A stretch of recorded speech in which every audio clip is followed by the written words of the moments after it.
Swayam Prabha. Digital India. Educated India.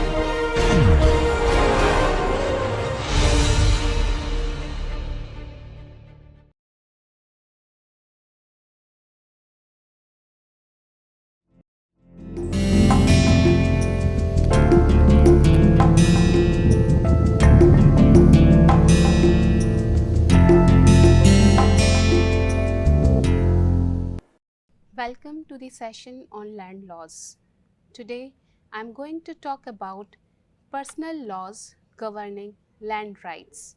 In my previous session, I had discussed with you regarding the constitutional framework of land rights, because prior to the 44th Amendment in the Indian Constitution, right to property was a fundamental right which is there in part 3rd of the Constitution, specifically in Article 19(1)(f). But after the Amendment Act, this 44th Amendment Act, this right to property was no longer a fundamental right, but it became a constitutional right. And by this amendment, this also repealed Article 31 and it replaced by Article 300A, which deals with the right to property. So in that lecture, I had talked about the legal frameworks, how the Constitution protects the land rights, the provisions which are given there. So in today's session, first of all, I will start with the personal laws governing land rights. So basically, I first start with the definition of personal law. What we mean by this personal law? Personal law typically refers to the body of laws that that govern personal matters such as marriage, divorce, inheritance and family matters. These laws, it may vary based on cultural, religious or customary practices, and it may differ from the general civil laws of a country. Personal laws governing land rights, it refer to the legal frameworks that determine the ownership, inheritance and transfer of land based on the religious or cultural affiliations of individuals. For instance, under Hindu law, the Mitakshara and Dayabhaga schools dictate inheritance rules, while Muslim law relies on principles from the Quran and Hadith, dividing property among heirs according to predetermined shares. Christian and Parsi laws also have distinct provisions with respect to the inheritance and succession. So this topic here means to investigate the subtleties of individual regulations overseeing land privileges with an emphasis on the Hindu Succession Act 1956, Muslim personal law and other individual regulations common in India. I am talking about here Hindu Succession Act 1956. It is a piece of legislation enacted by the Parliament of India to govern the succession and inheritance of Hindu individuals, the rights of Hindu individuals. So now I am giving an overview of the Hindu Succession Act, as it is a comprehensive legislation that oversees the principles of succession and inheritance for Hindus, Buddhists, Jains and Sikhs in India. The Act applies to Hindu, Buddhist, Sikh and Jain.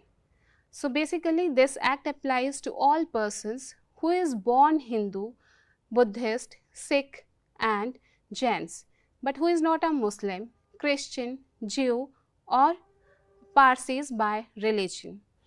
The Act deals with the distribution of property in case of an individual's death without leaving the will, that is intestate succession. It outlines rules for the devolution of property among the heirs. So this Act categorizes heirs into different classes like class 1 heirs, class 2 heirs. The class 1 heirs include the deceased son, daughter, mother, widow and children of any predeceased son or daughter. They are entitled to inherit the property in specified proportions. There are no class 1 heirs, then the property devolves upon the class 2 heirs, which include the deceased father, siblings, and their children. The Act ensures equal rights for the daughters in ancestral property, making them co-partners and giving them rights and liabilities to sons in the family property. As under the Hindu Succession Act 1956, as amended by the Hindu Succession Amendment Act 2005, the daughters have been granted equal rights as sons in the ancestral property. Because prior to this amendment, the daughters had limited right in the ancestral property. But the amendment, it aimed to rectify this inequality and promote gender equality in matters of succession. Sanctioned to address gender imbalances in the Hindu law of succession, the Act expects to give a uniform and thorough framework for the devolution of property among Hindus. It supplants the conventional Hindu law of succession and presents a few moderate changes, especially concerning the rights of women and daughters in acquiring property. So, this amendment, the Amendment Act 2005 in the Hindu Succession Act 1956, it conferred co-partnership rights upon the daughters. This means that daughters are now co-partners by birth in their ancestral property, just like sons. As co-partners, daughters have the same rights and liabilities as sons in the family property. Daughters are entitled to an equal share in the property along with the sons, and this applies to property inherited from the father, grandfather and great-grandfather, whether the ancestor had died before or after the commencement of this Act. In cases where a male Hindu dies intestate, that is without making any will, then the daughters are a class 1 heirs and they are entitled to inherit the property along with the sons, widows, mothers and other specified relatives as per the provisions of the Act. So, this 2005 Amendment Act, it has retrospective effect, meaning it applies to the daughters born before or after this amendment came into force. This ensures that daughters have equal rights in ancestral property regardless of when they were born. So, overall, the amendment to the Hindu Succession Act, it was a significant step towards gender equality in matters of succession among Hindus. The Hindu Succession Act, it sets down unambiguous principles for the progression of property, both mobile and ardent. Section 8 here discusses the general rules for male succession, while Section 9 addresses female succession order. So, this Section 8 of the Hindu Succession Act 1956, it deals with the devolution of property in case of a female Hindu dying intestate, that is without making any will. So, there are some points like if a female Hindu dies intestate, her property will devolve into her son and daughter, including the children of any predeceased son or daughter and the husband. The property is divided equally among them, and if any son or daughter has a predeceased, the female Hindu, then leaving behind their own children, so those grandchildren will be entitled to inherit the property or to get the share in the property. If the deceased Hindu female has no surviving children or grandchildren, then the property will devolve upon her husband. If the Hindu female has no surviving children, husband, grandchildren, then the property will devolve upon the heirs of the husband. So, Section 8, it aims to ensure the equal distribution of property among the heirs of a deceased female Hindu, and Section 9 here addresses female succession order. The Act additionally covers the devolution of independent property, which is given in Section 10, and co-partnership property under Section 11 to 13, which are recently administered by various standards under the customary Hindu law. Now, I am going to talk about the daughter's right in the Hindu Succession Act. As I had already mentioned, in that there is a major change after this Amendment Act in the Hindu Succession Act 1956. Perhaps of the main change presented by the Hindu Succession Act is the acknowledgement of equivalent privileges for daughters in ancestral property. Section 6, it annulled the idea of lapse, which previously prevented daughters from acquiring ancestral property if their fathers passed on before the property was partitioned. In addition, Section 15 here ensured similar rights in inheritance by providing daughters with the same rights as sons in coparcenary property.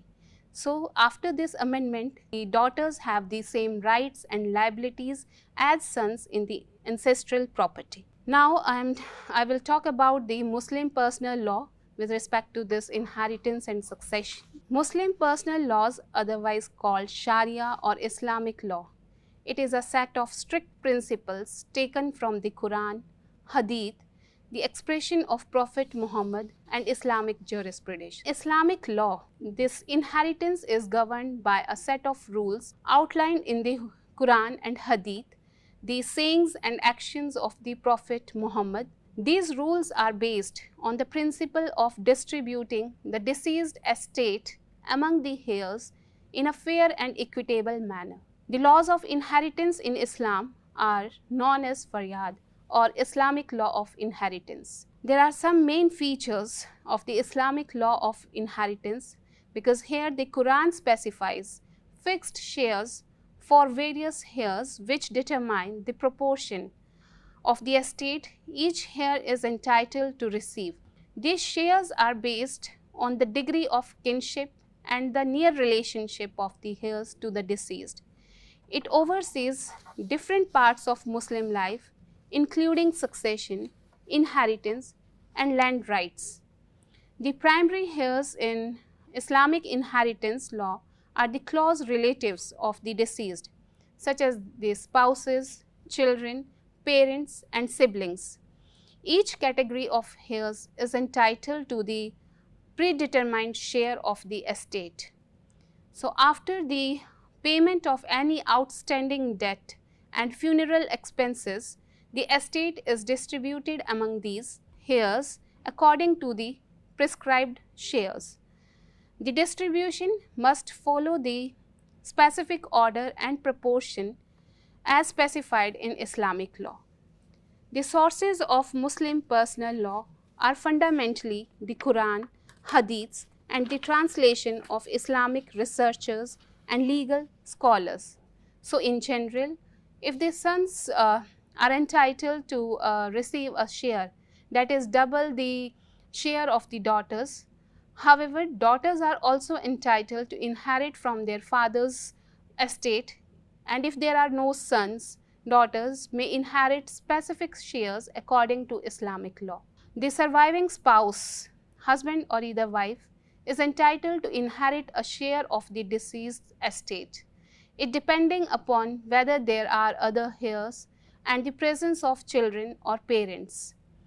Islamic law of inheritance, it excludes certain categories of individuals from inheriting, such as non-Muslims, distant relatives beyond a specified degree, and those who have been disinherited by the deceased.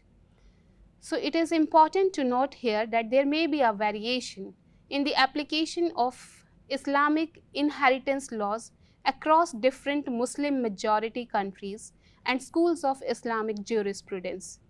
So, individuals may have the option to distribute their wealth according to Islamic law through a will, provided it does not contravene the fixed shares prescribed in the Quran. The Muslim law of inheritance, it depends on the Quranic directives and standards set down in the Holy Book. The Quran gives explicit offers to different classifications of main heirs, including parents, children, spouses, and different family members.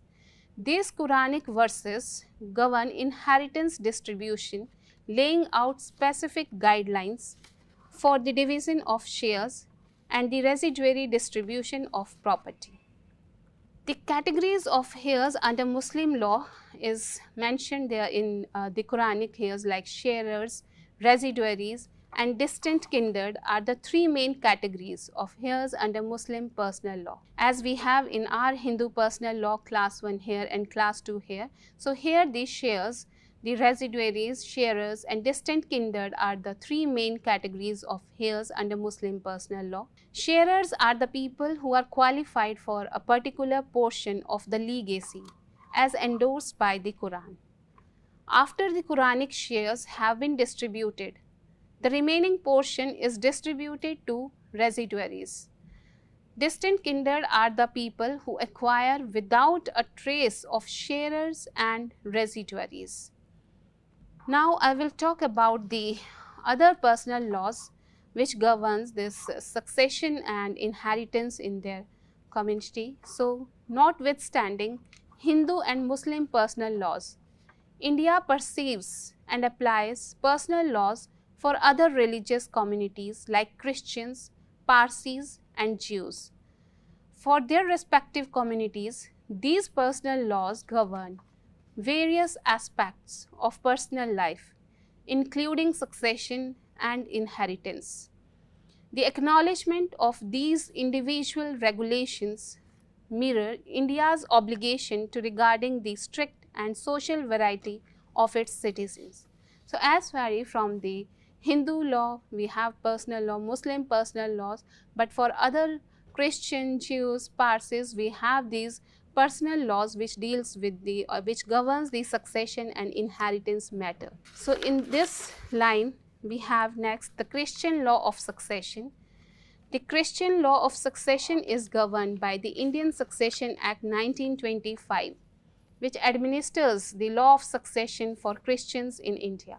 So, in India, the law which governing succession and inheritance for the Christians are primarily based on civil laws rather than religious laws. The Indian Succession Act 1925, it governs the succession and inheritance of property for individuals of all religious denominations, including Christians. This Indian Succession Act 1925, it applies to Christians along with the individuals of other religious communities in India. It provides for the distribution of property upon death, whether the deceased has left a will, that is testamentary succession, or has died without leaving a will, that is intestate succession. Under the Indian Succession Act, Christians have the right to create a will, specifying how they want their property to be distributed after their death. The will must comply with the formalities prescribed by the Act to be valid and enforceable. In the absence of a valid will, the laws of intestate succession laid down in the Indian Succession Act apply here. This Act, it provides for the distribution of the deceased person's estate among the legal heirs according to a predetermined order of priority. So, in matters of succession and inheritance, it is advisable for the individuals to seek legal assistance from the professionals familiar with this Indian Succession Act 1925 and its application to Christians. Legal advisors can provide guidance on the estate planning, will drafting and the distribution of property according to applicable laws. So, overall, the Christian law of succession in India is governed by this Indian Succession Act 1925, which provides for the orderly distribution of property among heirs and ensures the protection of the interest of the deceased person's legal heirs. Next, I will talk about the Parsi's law of succession. The Parsi law of succession again here is primarily governed by the Indian Succession Act 1925 with certain modifications and specific provisions applicable to Parsis, the Zoroastrians, who are recognized as a distinct religious community under Indian law. Additionally, Parsis are subject to the Parsi Marriage and Divorce Act 1936, which also includes provisions related to succession. So, the succession and inheritance rules of the Parsi community, the personal and religious laws are governed by the Parsi personal law, a set of rules and regulations. The Parsi Panchayat, a council of elders, assumes a huge part in deferring and applying these regulations. The Parsi law of succession, it aims to preserve their cultural and religious traditions while also ensuring the orderly transfer of property within the religious community. So, this Indian Succession Act 1925, it applies to Parsis along with the individuals of other religious community, as I had discussed in my previous slide that it has also applied to the Christian community. So, certain provisions, however, of this act may be modified or supplemented by the Parsi personal laws and the Parsi Marriage and Divorce Act 1936. Next, I will talk about the Jewish law of succession. The Jewish personal law is perplexing arrangement of rules and regulations got from the Torah, Talmud and other Jewish religious texts. It administered different parts of Jewish life, including inheritance and succession. The rabbinical courts assume an essential part in deciphering and applying these regulations, guaranteeing that the dispersion of property among Jewish people is as per their strict conventions and customs. So, these are the personal laws. We have Hindu personal laws governing succession and inheritance, we have Muslim personal laws, we have other personal laws for Christians, for Parsis, for Jews, which are governed by the Hindu Succession Act 1925. Now, I will talk about the land rights under personal laws, because the personal laws assume a pivotal part in overseeing land freedom and ownership in India. Different religious communities adhere to distinct personal laws. As I had already discussed in the previous slides that the Hindu laws had their own points with respect to the succession and inheritance, that it should be distributed between the class 1 heirs and class 2 heirs. Then we have Muslim personal laws under which the Quran and Hadith sets the rules for the distribution of property. So, these religious communities, different religious communities, they adhere to distinct personal laws, prompting varieties in the standards and rules, administering the exchange of land and property, starting with one generation, then on to the next. Conflicts and difficulties can occasionally arise as a result of these differences, particularly in situations involving disputes between communities or disagreements between personal laws and constitutional principles. Because we have different religious communities, so the situation may arise where the conflicts and difficulties arise as a result of these differences, because these laws may vary based on cultural, religious or customary practices. So, that is why there are the chances where the difficulties can arise as a result of these differences, which involve disputes between the communities or disagreements between the personal laws and the constitutional principles. Reform efforts. Now, here the court in the play a significant role here in the bringing about reforms and progressive interpretation in personal laws to promote gender equality, social justice and individual rights. In recent years, there have been expanding calls for changes and codification of personal laws in India. These endeavors plan to resolve different issues like gender imbalance, obsolete practices and clashes with constitutional principles. Discussions and contentions encompassing the change of personal laws have been progressing with different stakeholders upholding for various methodologies, going from complete consistency to safeguarding the current variety of individual regulations with essential reforms.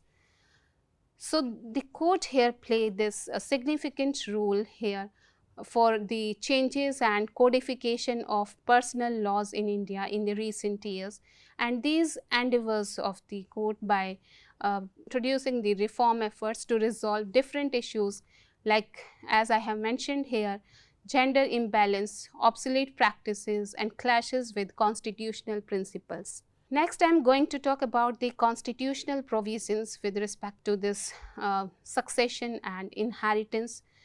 According to Article 25 of the Indian Constitution, the right to practice any religion and adhere to one's own personal laws is recognized and protected.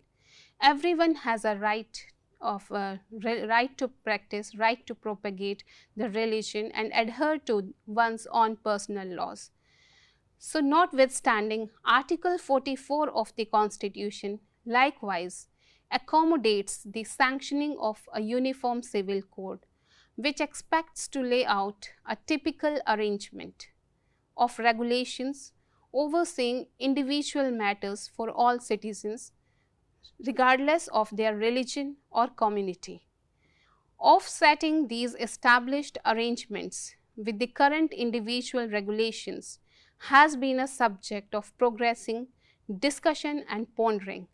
So, according to Article 25 of our Indian Constitution, everyone has a right to practice their own religion and they are governed by their own personal laws. They are free to profess, to propagate their religious activities, and in spite of that, Article 44 is there to accommodate the sanctioning of a uniform civil code given in our directive principles of state policy.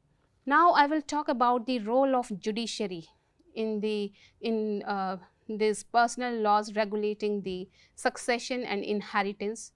The judiciary here had an urgent impact in interpreting and forming personal laws in India, because our judiciary plays a crucial role here in interpreting and adjudicating matters related to personal laws in India. Personal laws in India, which governs aspects such as marriage, divorce, inheritance, succession, are primarily based on religious and customary practices of different communities, including Hindu, Muslim, Christian, Parsis, Sikhs and others. So, here's how the judiciary contributes to the functioning and evolution of personal laws in India.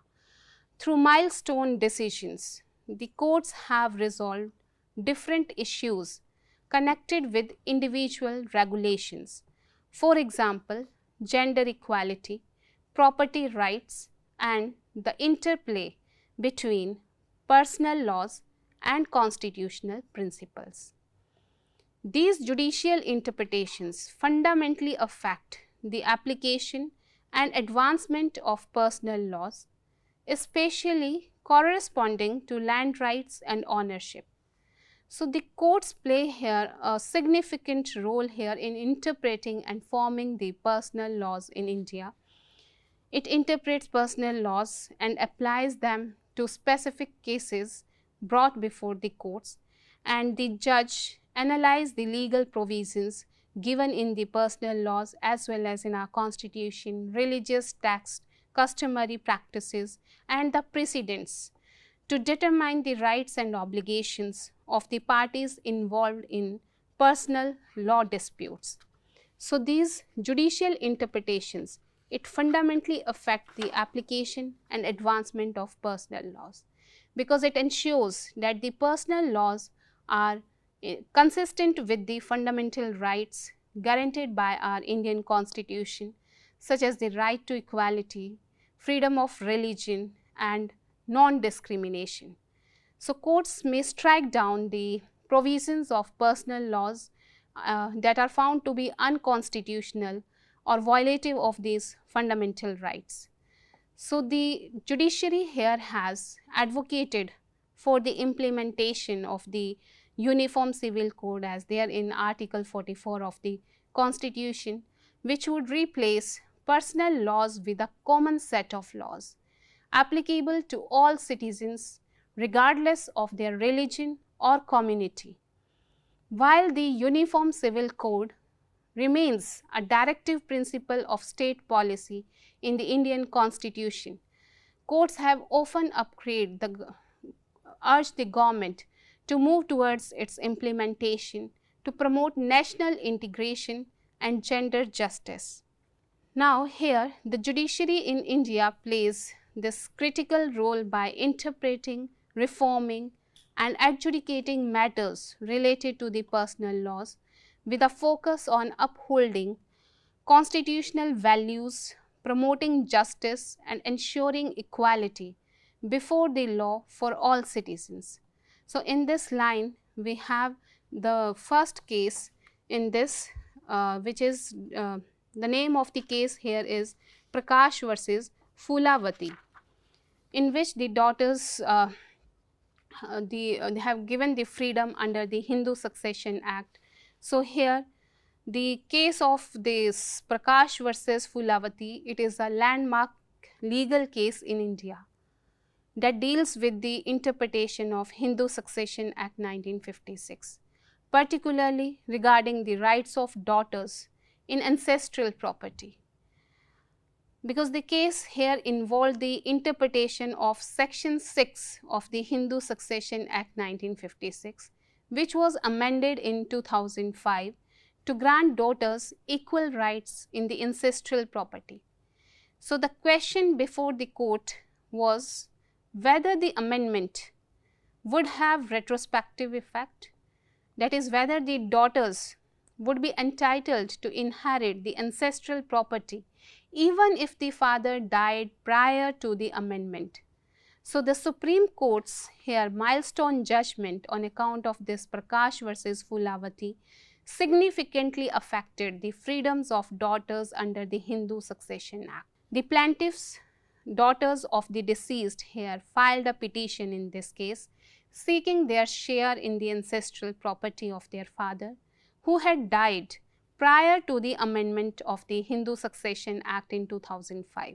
They argued here that the amendment granting daughters equal rights and it should be applied retrospectively. So, this was the contention of the plaintiff, the daughter of the deceased here, and the plaintiffs here argued that the amendment here aimed to rectify the inequality and promoting gender justice in matters of succession. So, here are entitled here to the shares in the ancestral property as their brother. So, regarding this, the traditional personal law may be out of sync with the contemporary social realities and evolving notion of justice, equality and individual rights. So, here the court decided that daughters would have equivalent coparcenary rights in ancestral property as sons, regardless of whether the father was of now not alive when the amendment allowing these privileges into effect. So, after this amendment, after the judgment given in this Prakash versus Phulavati, the daughters are now regarded as coparceners in the ancestral property. They are now coparceners by birth. So, this judgment, it tended to orientation, segregation and guaranteed that girls could guarantee their legitimate offer in family property, essentially affecting the land rights. So, addressing this thing in this case in daughters, regarding daughters' equal rights in ancestral property, the Supreme Court here played a significant role by giving this judgment, which here significantly affected the freedom of daughters under the Hindu Succession Act. Next case in this line is Danma Suman Surpur versus Amar, 2018 judgment. In this case, Gurulinga Basavdi, the proprietress of a joint Hindu family, died in 2001, leaving behind a widow and 4 children, 2 daughters, Danma and Mahananda, and 2 sons, Vijay and Arun Kumar. Amar, son of Shri Arun Kumar here, filed a suit for partition and separate ownership deed. However, he refused to give any share to the daughters on the ground that they were born before the amendment, and furthermore both of them have received dowry during their marriage. The propositors of a joint Hindu family, this Gurulinga Gappa Saudi, propositors here means the deceased person. So he died leaving behind a widow and 4 children, in which 2 daughters are there, 2 sons, and the sons here filed suit for partition and separate ownership deed. So he refused to give any shares to the daughters on the ground that they were born before the amendment. So here the main issue in this case which arises here, can the daughters be denied their coparcenary rights on the ground that they were born prior to the enactment of 2005 Amendment Act? Or will the Amendment Act of 2005 make daughters coparceners by birth and give them equal coparcenary rights as sons?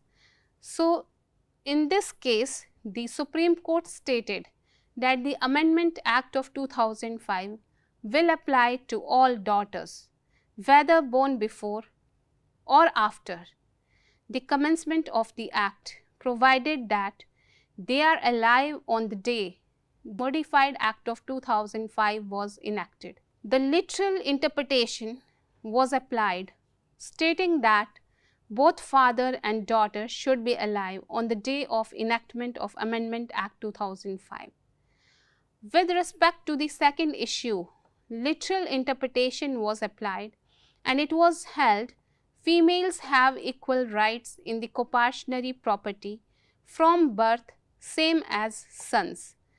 So, in this case, the Supreme Court again held that the females have equal rights in coparcenary property from birth, whether before or after the Amendment Act of 2005. Next case in this line is Vinita Sharma versus Rakesh Sharma, 2020 judgment. This case dealt with the interpretation of amended section 6 of the Hindu Succession Act 1956, which granted daughters equal coparcenary rights as sons. The amendment, here effective from 9th November 2005, raised questions about whether the daughters born before 2005 could claim these rights, and if both father and daughter needed to be alive on 9th November 2005 for the provisions to apply.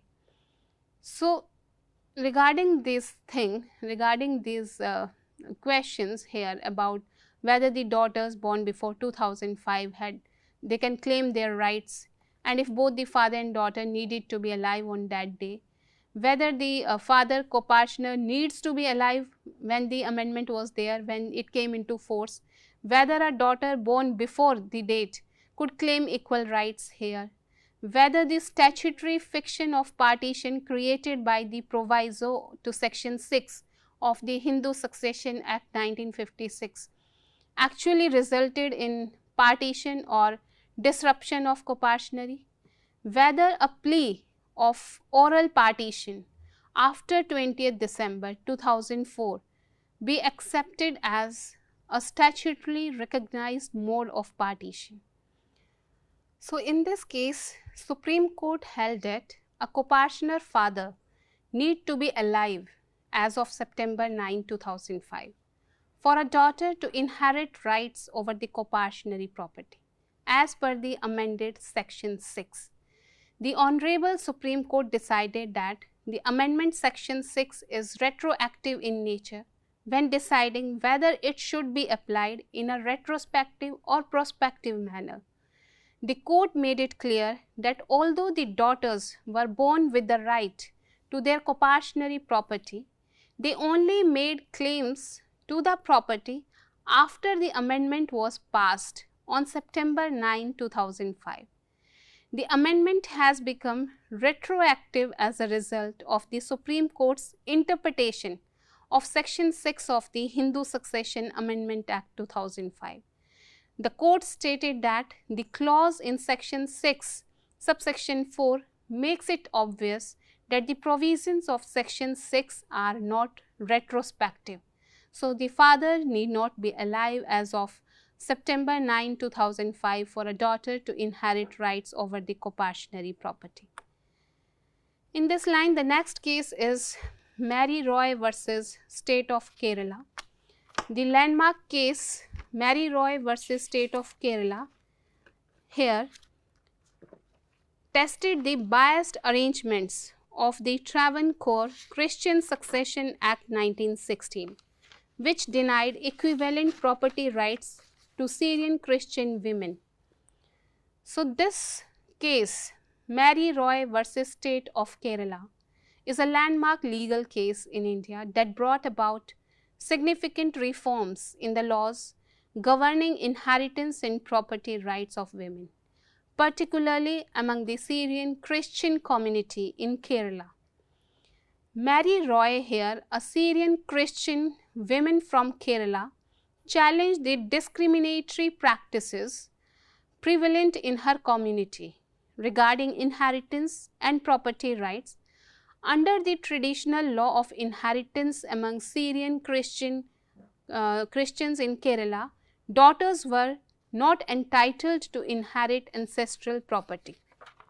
Mary Roy then filed a petition in the Kerala High Court challenging the constitutionality of Section 122 and Section 123 of the Travancore Christian Succession Act 1916, which denied daughters equal rights to ancestral property. The petitioner, Mary Roy, contended that the act abused the principles of equality revered in the Indian Constitution. In its judgment here, the Supreme Court then struck down Section 24 of the Travancore Christian Succession Act, which permitted the departed's property to be split between the individuals from the family, with the daughter getting a quarter portion of the son's portion. So, the court in this case held that this arrangement was prejudicial and abused the standards of orientation, correspondence and equivalent assurance under the law. So, the judgment in the Mary Roy case brought about significant changes in inheritance law among the Syrian Christians in Kerala and paved the way for gender equality in matters of property rights. It sets a precedent for similar reforms in other personal laws governing inheritance and succession across religious communities in India. The Mary Roy case is celebrated as a milestone in the struggle for women's rights and gender equality in India's legal history. It exemplifies the judiciary's role in promoting social justice and upholding constitutional values by striking down discriminatory laws and practices. The next case in this line is Aga Muhammad Zafar Bindanim versus Kulsum Bibi 1905 case. For this situation, the Calcutta High Court here managed the issue of succession under the Muslim law, explicitly concerning the privileges of a widow and a daughter to acquire the property of a deceased Muslim. Because in this case, the Aga Muhammad Zafar Bindanim, a Muslim man, died and there was a dispute over who should inherit his property.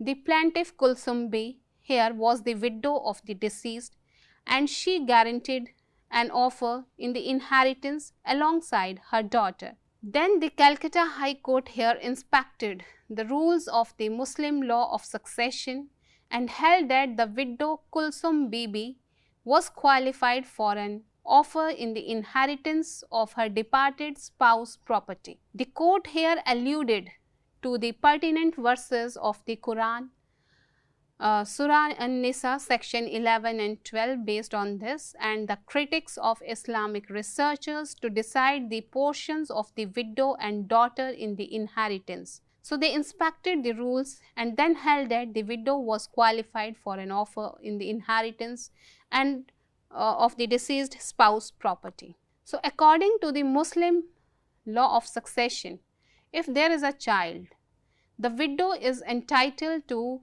1/4 of the deceased husband's property, and if there is no child, the widow is entitled to 1/8.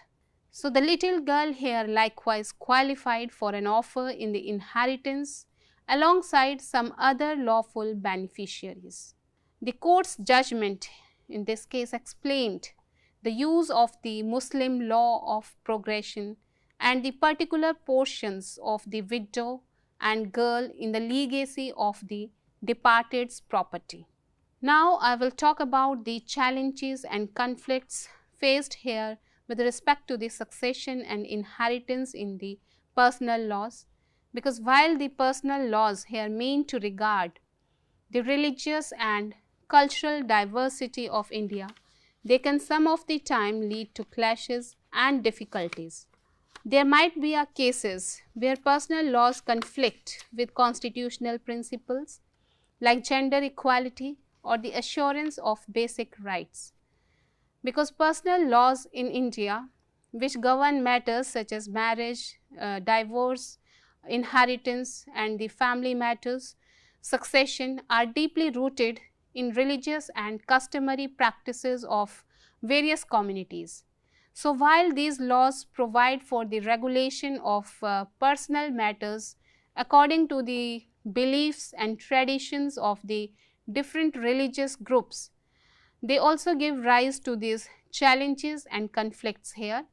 Gender inequality is the first one challenge here, because many personal laws in India have traditionally been patriarchal and discriminatory towards women, particularly in the matters of marriage, divorce, inheritance and property rights. These laws often grant preferential treatment to men and limit the rights of the women, leading to gender inequality and justice.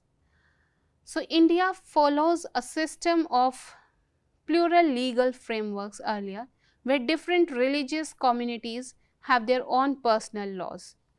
Also, the execution and implementation of personal laws can be conflicting, prompting differences and disparities. The discourse on this topic continues to be shaped by debates regarding the necessity of uniformity and the preservation of personal laws. Some provisions of the personal laws, it may be at odds with the fundamental rights which are guaranteed by our Indian Constitution, such as the right to equality, right to freedom of religion, non-discrimination. So conflicts between personal laws and constitutional rights often arise, requiring judicial interpretations, intervention to reconcile the two. So interreligious marriages, it basically pose a challenge when it comes to determining applicable personal laws for the couple. So in such cases, conflicts may arise whenever there are interreligious marriage dispute goes before the court. So traditional personal laws may be out of sync with contemporary social realities and evolving notion of justice, equality and individual rights. And the coexistence of multiple legal systems, including personal laws and secular civil laws, it contributes to legal pluralism and confusion among the citizens. So individuals belonging to different religious communities may be subject to different legal norms and standards, leading to uncertainty and inconsistency in legal outcomes. So here, addressing these challenges and conflicts, it requires a delicate balance between respecting religious freedom and ensuring the protection of fundamental rights, particularly the right of women and marginalized groups. Efforts towards legal reform, education and societal change are essential to navigate the complexities of personal laws in India and promote justice. The path ahead here requires for an extensive methodology to address the difficulties and clashes encompassing personal laws, overseeing the land privileges, and extensive methodology is important here. So, this might include changes to personal laws to adjust them to established standards and guarantee gender equality and civil rights. Moreover, endeavors can be made to classify and fit personal laws while regarding the variety of strict and societal practices. So, eventually the objective ought to be work out some kind of harmony between private regulations and established standards, advancing inclusivity and fairness in the administration of land freedoms. So, for addressing these difficulties and clashes, we need an extensive methodology for encompassing these personal laws, and the objective, it ought to be work out some kind of harmony between the private regulations and established standards here. In the last, I would like to conclude that these personal laws governing the land rights, it play a pivotal role in shaping the property ownership, inheritance and transfer within diverse cultural and religious communities. These laws reflect deeply rooted traditions and customs, influencing socio-economic conditions, gender equality and familiar structures. So, the coexistence of various personal laws as seen in India, it reflects the rich diversity of the traditions and customs, but also poses challenges in terms of legal uniformity and equity, as we have Hindu personal laws, Muslim personal laws, we have other laws. So, the coexistence is there of these various personal laws, which reflects the rich diversity of the traditions and customs. Balancing these traditional frameworks with modern legal reforms, it remains a contentious yet necessary endeavor to ensure fair and just land distribution.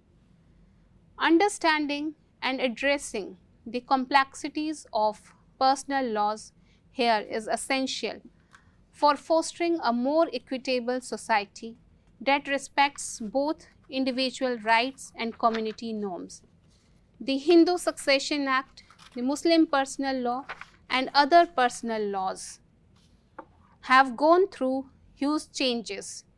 However, further endeavors here are expected to guarantee orientation balance, harmonization and viable execution with regard to land privileges. According to my point of view here, the issues of regarding the succession and inheritance in these personal laws overseeing land privileges in India is a perplexing and complex one. On one hand, individual regulations are well established in the social and strict customs of different networks, and their safeguarding here is fundamental for regarding the variety and pluralistic texture of Indian culture.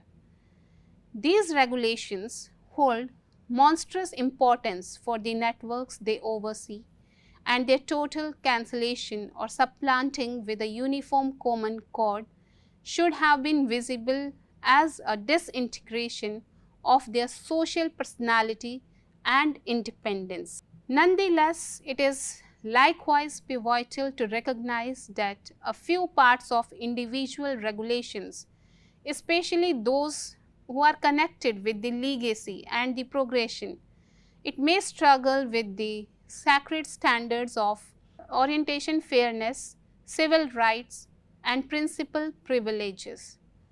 Personal laws must be respected while also being in line with the larger constitutional framework and evolving societal values of equality and non-discrimination. This must be balanced.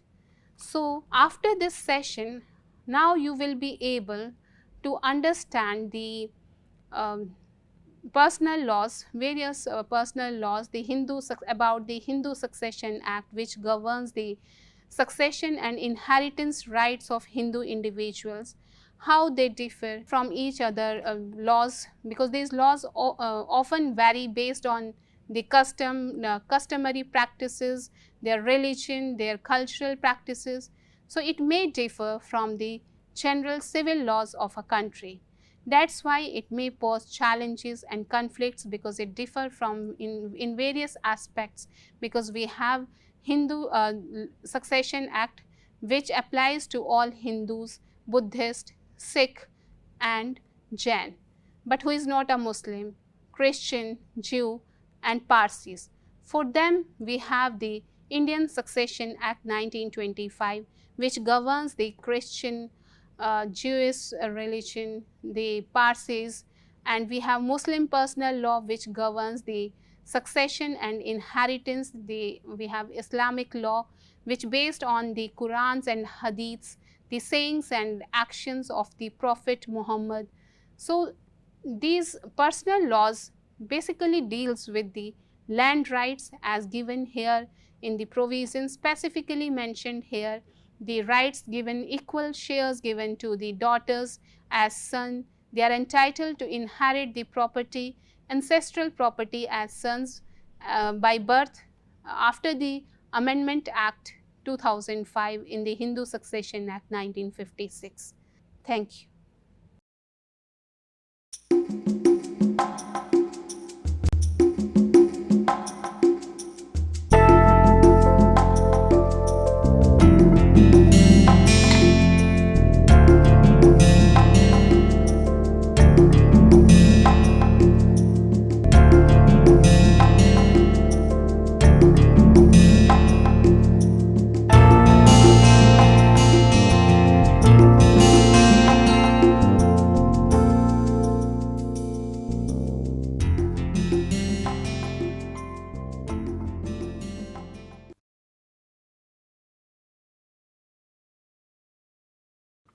Hello and welcome to this piece of literary snippet.